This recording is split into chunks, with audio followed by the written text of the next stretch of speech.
One minute you're singing, choreographing a routine, and making self tapes at home to show to friends or family, and the next you have thousands of views, comments, and everyone thinks they're an expert. Likes, shares, and comments at the ready as we look at social media and musical theatre.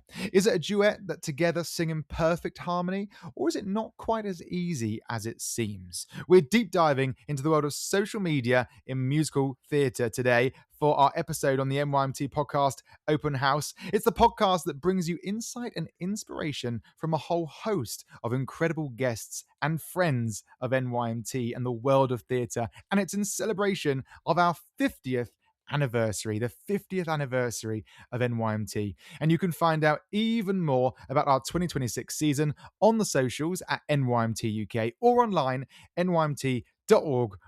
And I'm delighted to be hosting this episode. And we've got two fabulous guests joining us for our episode today, talking all things social media. First up, we have the sensational John Richmond. He has founded, produced, and presents his very own podcast, the Drama School Podcast, currently training at Erdang. Very much all things social media and growing his own platform as he goes into the world of theatre. And he's done NYMT for 5 years. 5 years of NYMT. Absolutely sensational. Cannot wait to hear more from John. And we are so excited to welcome to the podcast the absolute sensation, the social media sensation, an incredibly talented actress that is Lois Chapman, who did NYMT. Gosh, she did 7 productions of NYMT, not forgetting a workshop as well. She's been content creating since 2019, my friends, 2019, and now has a combined social media following of over, not 1, but over 2 million. It's extraordinary. We're so delighted to have them both on the show. This is our Open House podcast series produced by NYMT.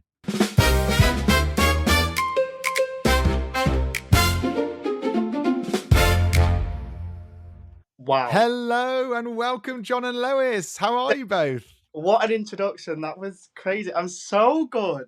I'm obsessed. Hi. How are you? Are you well? I'm good. How are you? Oh, I'm really well. John, how are you doing? Oh, I'm brilliant. Look at he's buzzing. He's absolutely buzzing. I mean, I hope you didn't mind the gushing introduction, but it has to be done because you two really are such fabulously talented creatives and performers out in the industry, and we're so proud to call you both NYMT alumni. We're going to be chatting all things social media, your careers, musical theatre, and more throughout the episode. I can't wait to get stuck in. But for now, I would love to hear from you guys. If you cast your mind back, what is your first memory of youth theatre or theatre in your youth? Theatre when you were young, when you can barely remember your first experience of those bright lights, or perhaps taking those first steps onto a stage. John, I'm going to kick off with you. Off you go. Okay, well, for me, I have a very, very clear memory of sitting, I think it was in a theatre in Liverpool, watching Cats, like the UK tour of Cats, the musical. And the, performers or Cats would start the show coming down the aisles, coming through the seats. And I was just sitting there, maybe like 8-year-old, like, oh my gosh, this is crazy. There's Cats lights next to me, like, oh, it was brilliant. And I think from then I realized, I thought I wanted to do gymnastics because I saw them doing backflips and I thought that was brilliant. And then I changed my mind and realized, yeah, not gymnastics, it's musical theatre. But never had you down as a gymnast, but I'm impressed. yeah, I'm not going to be doing gymnastics, don't worry. How old were you when you went to see Cats?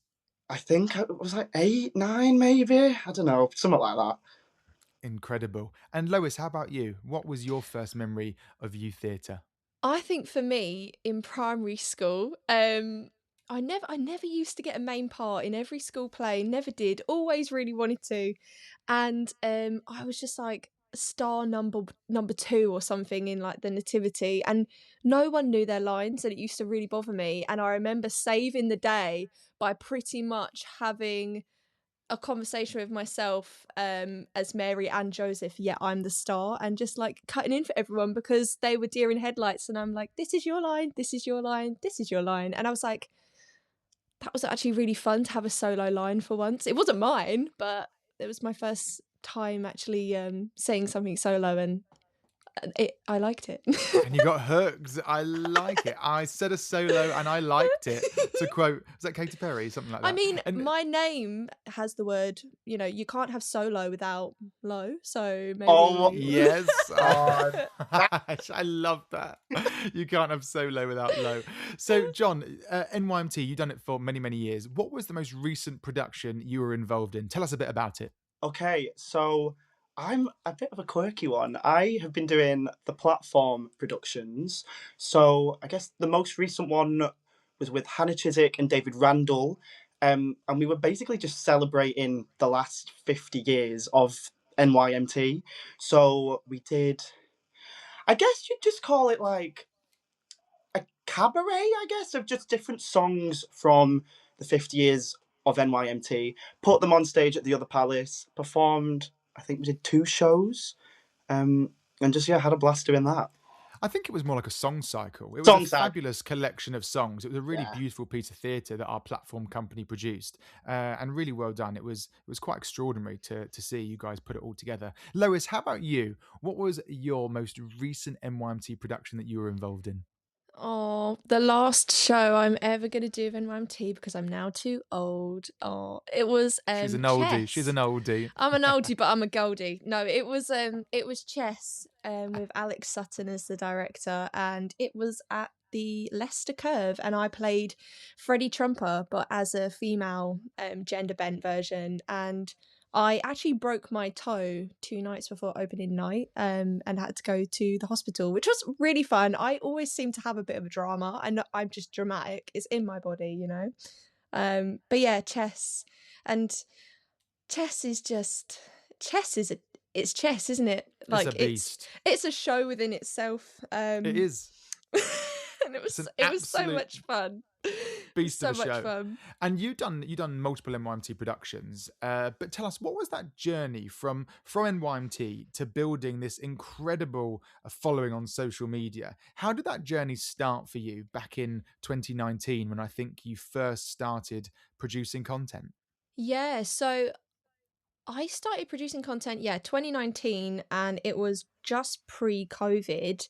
But for me, I think NYMT has had such a huge impact on me, not just towards a social media point of view, but in my creativity in general. Like seeing the costumes and watching people make the sets whilst you're in rehearsal, and like getting a glimpse into how everything works from such a young age, and being kind of exposed to so many different creative avenues, not just the performing side. It really sparked something in me of like, I would love to play every part. Like I would love to be the costume designer and the director and the lighting team and a composer. So then it kind of led me to, in the pandemic, when I wasn't training at college, you couldn't go watch any shows, you couldn't do any Amdram, you couldn't do theatre. I basically started making kind of my own mini productions of a mix of theatrical work slash filming. But yeah, so I was then playing the role of making the costumes and filming it myself, learning to edit, learning how to do lighting and what equipment I wanted. So became a bit of a techie as well as a performer. So yeah, I think NYMT from a young age just exposed me to a show isn't a show without all the creative team that are behind it. So many different departments. And I Yeah. think that's right. And don't get me wrong, during this episode, we're going to talk about the good, the bad, and the ugly when it comes to social media. There's lots to unpick and lots to talk about. But I think one of those amazing things about it, as you just mentioned, is it's an opportunity to get creative and get involved in so many different areas. You're not Yeah. just a performer, you're the costume designer, you're the set maker, you're lighting. And that lighting might just be angling your lamp in the lounge, so you Yeah. get the right lighting, right, in it. You're the writer, you're the creator, you're even maybe potentially the editor and the DOP, and all of those Yeah. things all together for those creative pieces that you're making and sharing with your audience. And that's really something to be celebrated. John, I mean, you've only been at drama school, a few months to a year or so. And already you have set up, launched, produced your own podcast, and well on your way to some extraordinary well on your way to some extraordinary audience journey in the world of social media with that podcast, I'm sure. What inspired you to make that? And what was the first step in actually getting yourself out there?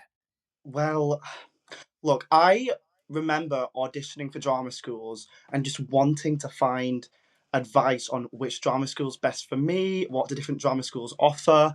And when I tell you, you go on Google, you think there's going to be a lot of help, there is nothing. Each drama school website is like, we're a drama school, these are our alumni. And other than that, you don't know anything. You don't know anything. So I thought, right, if no one else has done it, I'm going to do it. So I created the Drama School podcast. I've got students on from each different school, even the National Youth Music Theatre. I've got someone on from NYMT. And I just thought, I'm going to help people. Because, well, a bit like Lois, I just feel like there's so much you can do from social media and word of mouth and posting. I thought, I'm going to use it to help people. And hopefully, I feel like I've done that in the same way that this podcast will be doing that. Yeah. I love that. So, John, you say, one of your drives in making the podcast was to help people. Lois, what's one of your day-to-day drives in producing all the content that you do across your various platforms? I think for me, it's kind of split down the middle. It's a 50-50 of I enjoy the process of creating something and achieving that goal and having the creative freedom. Even if I didn't have a big platform, because at the beginning I didn't, and I just made things because I enjoyed doing it, and I still do. But then obviously gaining a platform, it does give you even more drive because I don't know, like the support is just really it it it helps and I don't know, like for me it's my own creativity and my own freedom of creating how I feel or what I want to make for the day. But also like you see comments of especially when it's like young people and they're like, "Oh, I'd never heard this song or heard of this show before. I've seen your video and I've asked for tickets for my birthday. I can't wait to go see it." And then they come back to the post months later and they've seen the show and they're like, "Wow, it was amazing. I'm going to go to a musical theatre summer school now." And I do get a lot of comments of young people, adults as well. I've had a lot of adults comment that were like, "Oh, I feel like I'm too old to start singing lessons, but you've inspired me." Like that feels really cool because obviously You I know was why that also there is? once. And That's because that you're a just gold. feels That's because really you're a golden nice. oldie. That's because you're a Oh, golden oldie. but no, it's nice to have that creative freedom and make what I want to make, because it's lovely to audition for things and to be in shows, but you only get work if people deem you as good enough for that part, which can sometimes be really draining. So in between not having professional theatrical work, being able to make my own theatrical work, and do it how I envision it, and I can't reject myself. That's such a lovely outlet to have, and then to get to share it with people that appreciate it is just another cherry on the top of the cake. But yeah, that's kind of my 50-50, what inspires me and makes me want to do what I do. 100%. And John, you said that one of the first experiences of theatre you had was watching Cats. But for someone that doesn't get a chance to actually get in a theatre, perhaps theatre just isn't quite accessible to them, or they can't afford it. Social media can offer you those performances, that insight, that opportunity to have that element of live performance, recorded and on a phone, but to have that performance in the palm of your hand. And that's something to be celebrated, something that is fantastic, John, don't you think? Yeah, definitely. Even like in the pandemic, well, a bit like Lois posted in the pandemic, but in the pandemic, I must have spent hours and hours watching people like Carrie Hope Fletcher. Like I remember she did, I can't remember the name of the series, but she did this series where she'd post behind the scenes at Heather's the Musical at the Other Palace. And I kid you not, like that was so entertaining because it was like I was watching the show, but through her perspective and getting, the actor's perspective, even though I'm not there. So I feel like I have experienced that watching a musical without being in the room through watching other creators. I mean, even Lois, your content, like, you look like you have so much fun. Like, Oh, bless you. I do. oh, I'm obsessed. I'm Guilty. I know what you mean though, John. Like, yeah, like in the pandemic, so I probably created more than I consumed in the pandemic, which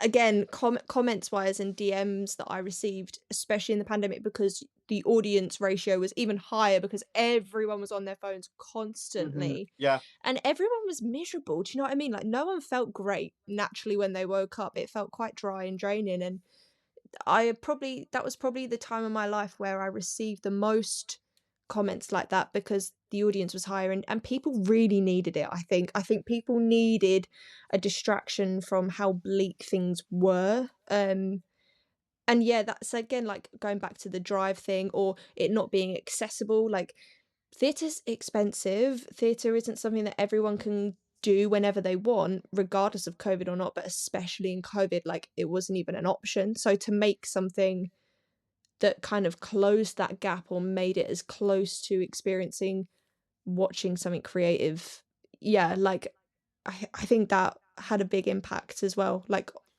on people viewing it or people creating it, like Carrie Hope Fletcher, for example. I can imagine she probably really loved putting that out at that time because she would have been receiving comments of, oh my God, I really needed this. I'm missing theatre so much. And if that's all you can do at the time, then that's as best as it's going to get. But yeah. And I think for now, Lois, do you feel like a pressure or do you ever feel pulled wearing your performer hat and being a bit more of like, a content creator and a public figure and making Yes. that content online? Is that a bit of do you feel pulled in a new direction to quote Adam's Family? Oh, Dave. Yes, I definitely do feel pulled at times because And how do with you content, get the balance of that? oh, there is no balance. And I mean, last year I was diagnosed with autism and ADHD, so even more so I understand myself more. And I can't find balance in everyday life as it is. But yeah, with that, it is hard. And I think what makes it even harder for me is I have so many interests. There's a lyric about that. I have so many interests I want to pursue. There you go. We'll throw that in. It's a musical theatre podcast. It's so hard to decide what takes priority. Like, I know my dream goal deep down from being a little kid is being on a stage, but then having a platform and building a platform, whether it's theatre related or not, especially nowadays, it has such a big impact on work and booking or getting in a room. But it's really hard because, like, I don't want to get a job or be in a room just because of a number. I want to get a job because you see me as good enough. But I also wouldn't mind working hard to get that extra bit of oomph. So it is a really fine line of, like, yeah, picking that divide. But I am trying. I said my goal this year in 2026 was to try and merge content creation and theatre more. So I am posting more singing, more acting, more voiceovers, and it's not just lots of separate topics. I'm trying to bring them all together as much as I can, which is hard because I don't think many people do it, to be honest. But yeah, it's a tricky I'm trying. combination. And recently you did we put a fabulous concert in town. Was it Hunchback? Yes, so that was the Hunchback of Notre Dame, the West End concert at the Prince Edward. How was that? Oh, I'll cry. I'll cry. Don't. It was so good. Hunchback for me as a show it's a special show to me anyway. And again, like, I did it with NYMT and I was Esmeralda, and that was during the pandemic, and that was a really emotional time. And also working with actors within the deaf community, and my eyes being really opened into just a complete different way of life that is so beautiful. I think that show was always emotional for me anyway, but then yeah, the experience with NYMT made it magic, like, just magic. And then getting to do it again years later and it being my first professional paid gig, it was so full circle, stars aligned kind of moment for me. And yeah, it was wild. It was wild. Yeah, it was very special. But yeah, it leaves me speechless as you can. Yeah. Some It's just happy experiences do that. memories. Yeah, and Yeah. sometimes they're the most precious, right? It's just the ones that leave you speechless. I Yeah. mean, John, Lois says, she's trying to get that juggling between performing and content creating can be a real tricky balance at times. How do you find it with, your social media account that you're growing and your podcast while training? Potentially, 8, 9, 10 hour days at college. How do you get that balance right? Oh, it's so hard, and I like not even sugarcoating it. There have been times I've just had to stop posting on social media. Um, like I had around November, December time, my content was getting views because people were auditioning around that period for drama school, and I'd be getting DMs and messages, and my friends would get DMs and messages being like, "Please ask John to post another video about I don't know people like Trinity Laban," and I was like, "Guys, I'm in ballet. I'm in 8:30 ballet. I can't do it." But it's one of those where it's hard, but I feel like I have to remember that at the end of the day, as long as I'm enjoying it, that's all that matters. If I need a month off of not posting an episode because I do need to work on my assessments, then that's okay. Um, but yeah, it is hard. But then also, it's also like, it's fun because then people are watching and people like your content, and you're like, okay, fair enough. Like, but yeah, I mean, I've got a holiday in 2 weeks' time, and then I'm just gonna batch record as much helpful information as possible and just post it throughout the weeks. Therefore, people are still getting that information without me having to worry about being at ballet or being at, I don't know, a singing lesson. Let's talk about posting.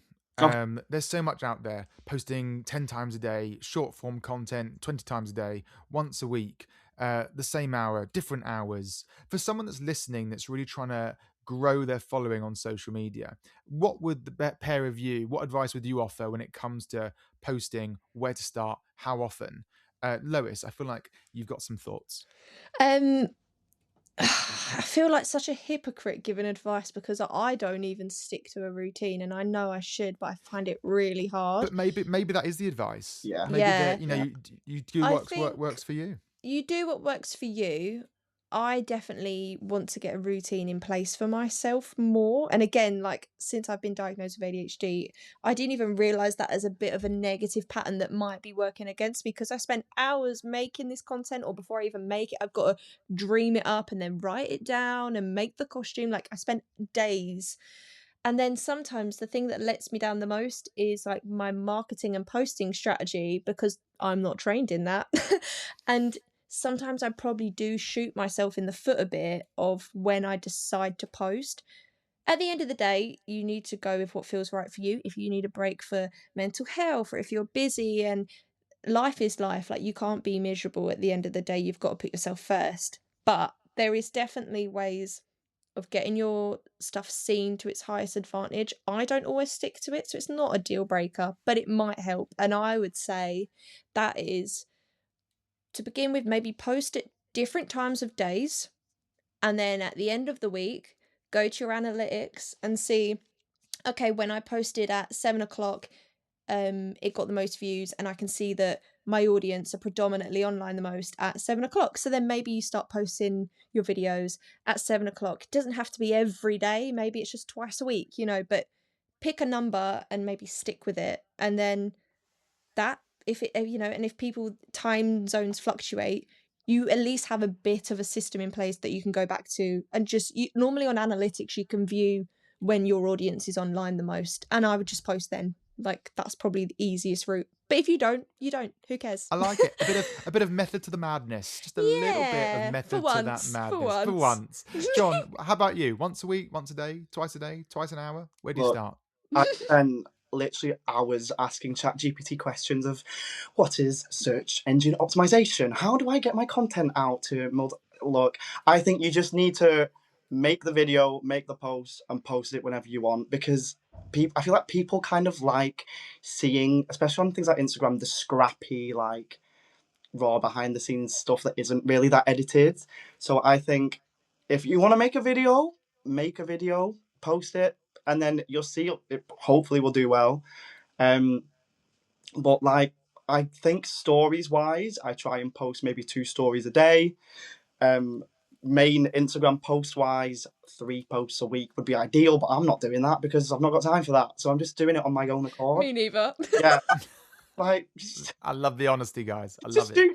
But I think it's important, and I think that's something that sometimes one of the downsides of social media is when you see these videos, maybe someone's posting fairly regularly. Perhaps they filmed it all in one afternoon or Yep. one day, Yeah. and then they're Always. back to Always. their normal life.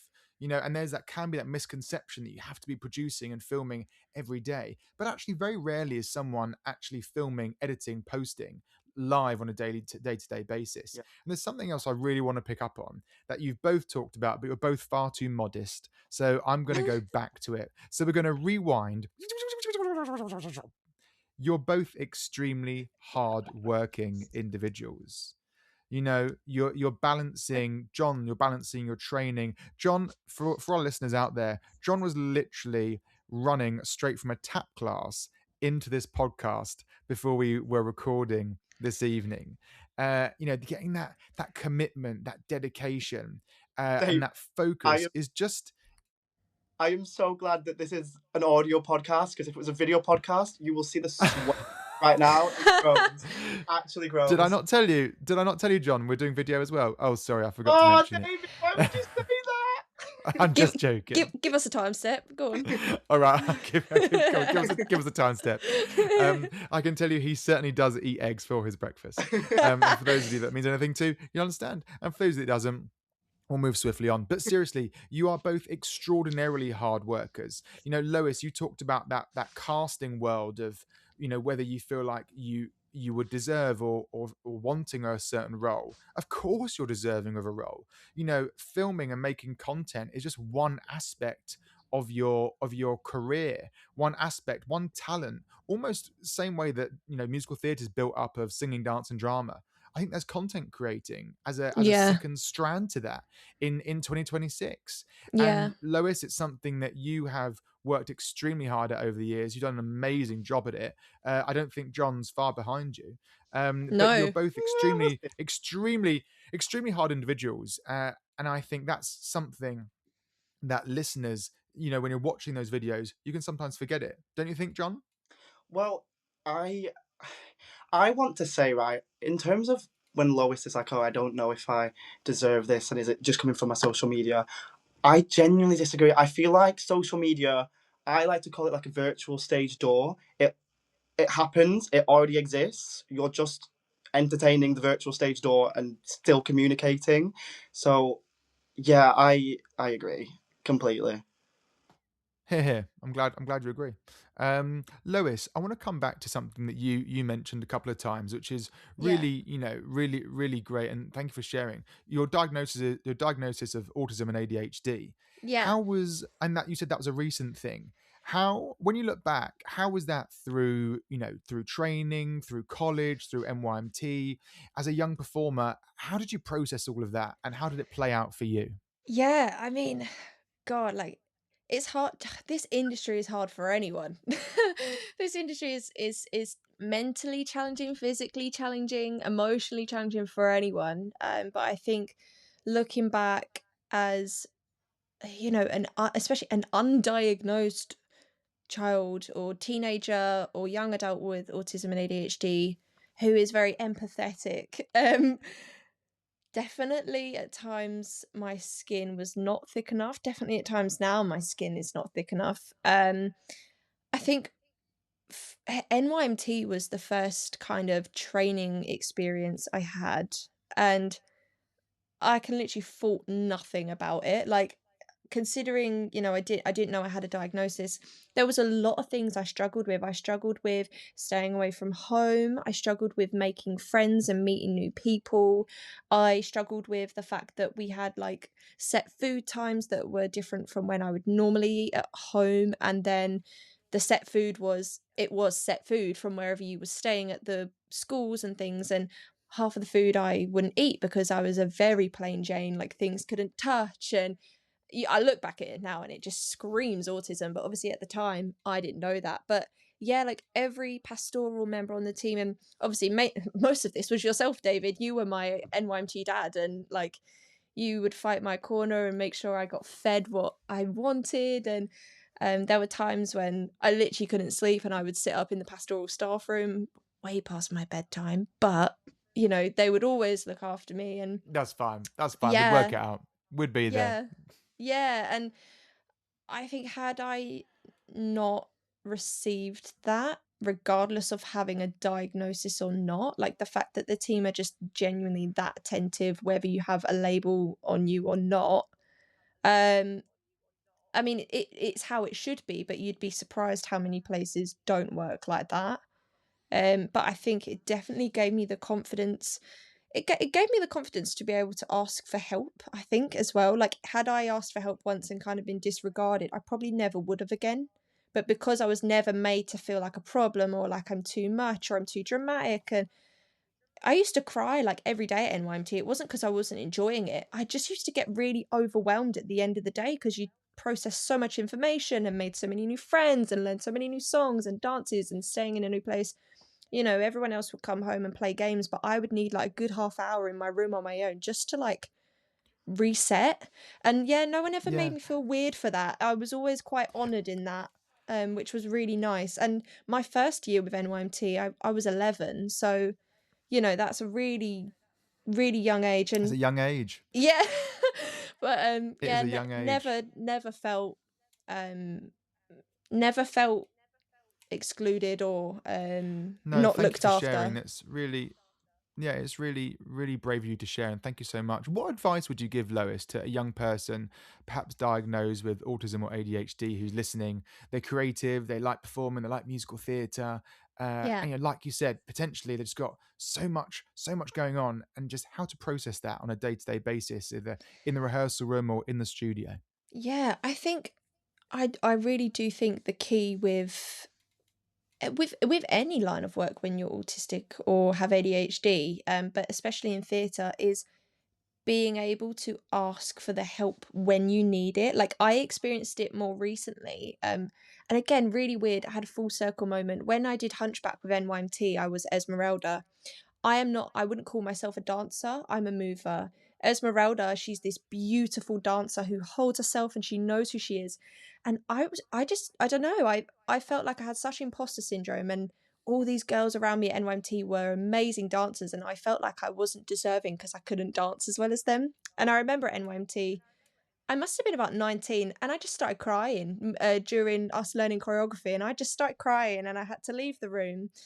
And no one made me feel weird for it. Our choreographer, he broke it down to us. I think you were there, David, and I actually saw you. And I may have been um, there. It does have stranger things have happened. But I think it's just yeah, about taking that time, isn't it? To listen to yourself, be kind to yourself, yeah. take that time It's if asking needed.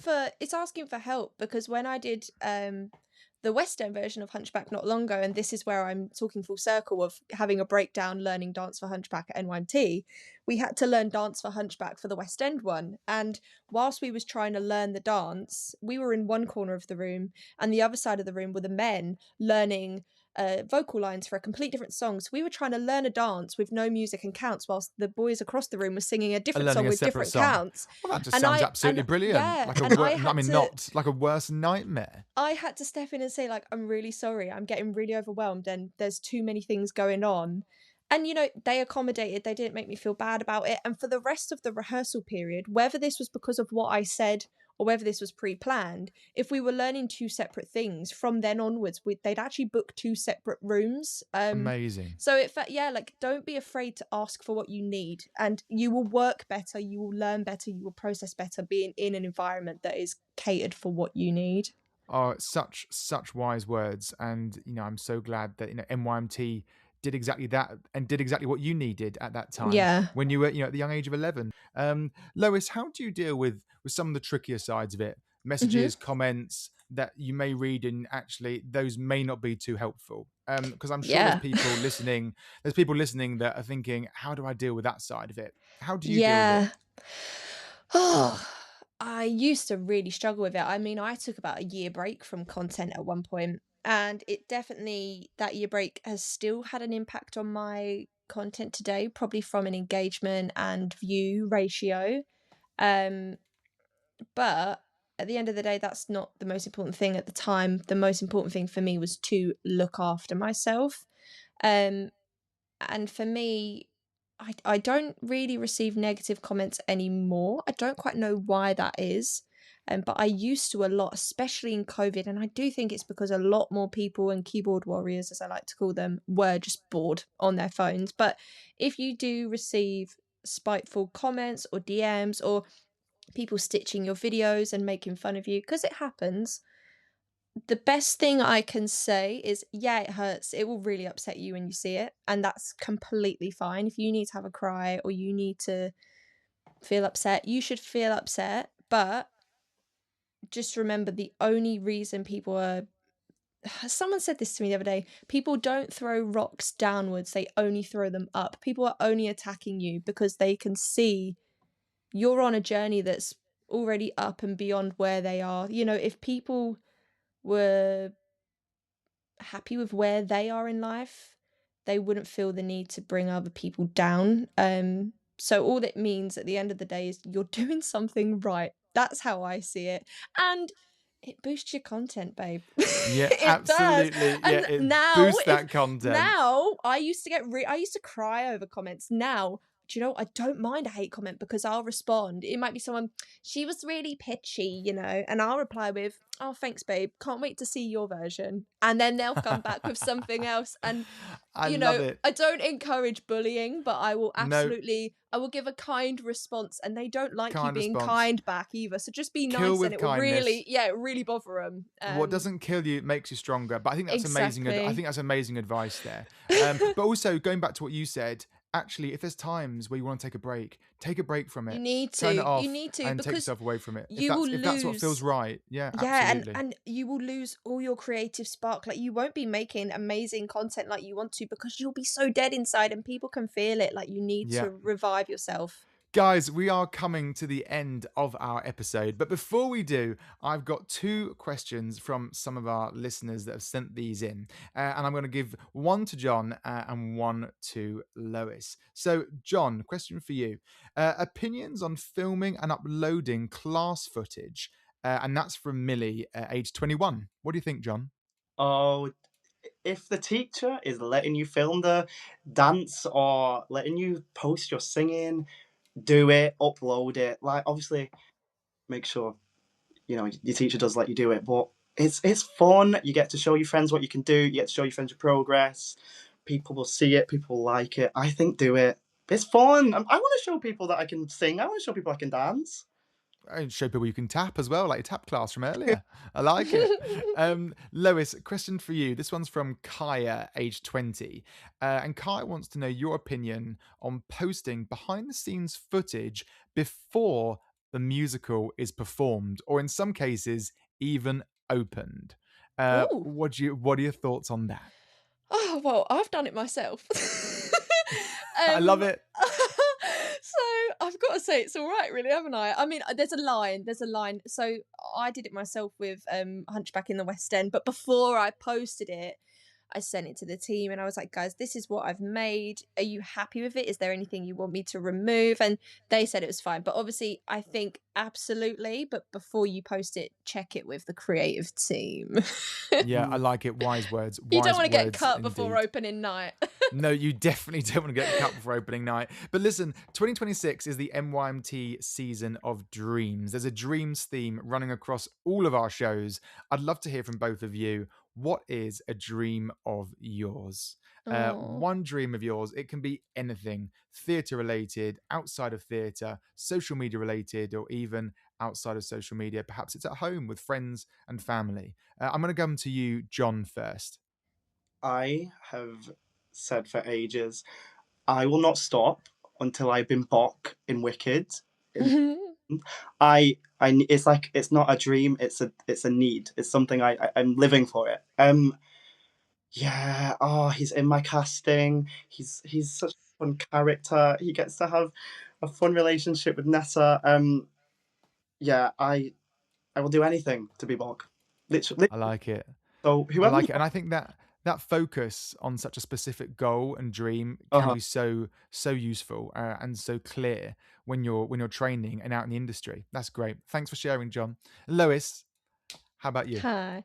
Oh, well, I don't want this to sound like propaganda because I'm on an NYMT call, but since becoming an adult and stepping back and not being in NYMT shows, I do miss it so much. And I've been following the journey on social media and everything. And I genuinely would love so much to, I don't care what it is, but I would love to come back to NYMT for some reason and in some way be involved, whether that was in the costume department or just, I don't know, or even as pastoral, or because I miss it anyway. But now doing this podcast and like casting my mind back to NYMT days, like, yeah, I would love so much to do something for NYMT or some charity work or like spreading the word. And yeah, so NYMT, if you have any roles available for little old me, please do let me know, because I've got my top on, I'm ready, I'm dressed, I'm in my uniform. I've got a sneaky feeling. I've got a sneaky feeling that is one dream that we can certainly make true, and it would be the greatest pleasure to have you back, John and Lois. Two fabulously talented performers, creatives, social media content creators. It's been so great having you on our Open House podcast. And remember, listeners, before anyone hits record, share, or post, that talent all started somewhere. And there's a lot of hard work that goes on behind the scenes. The viewing format may change, the views may soar, but that hard work and commitment always stays the same. That's it for today's episode, and thanks so much for listening to Open House. If you enjoyed the show, please don't forget to like, subscribe, and comment wherever you're listening from. And hey, why not tell a friend? The more the merrier. Check out nymt.org.uk to learn how you can support us, get involved, and what's on throughout the season. Or find us at NYMT UK on the socials, and why not drop us a message with what guests you want to see and hear from in a future episode. So long, farewell, auf Wiedersehen, and goodbye.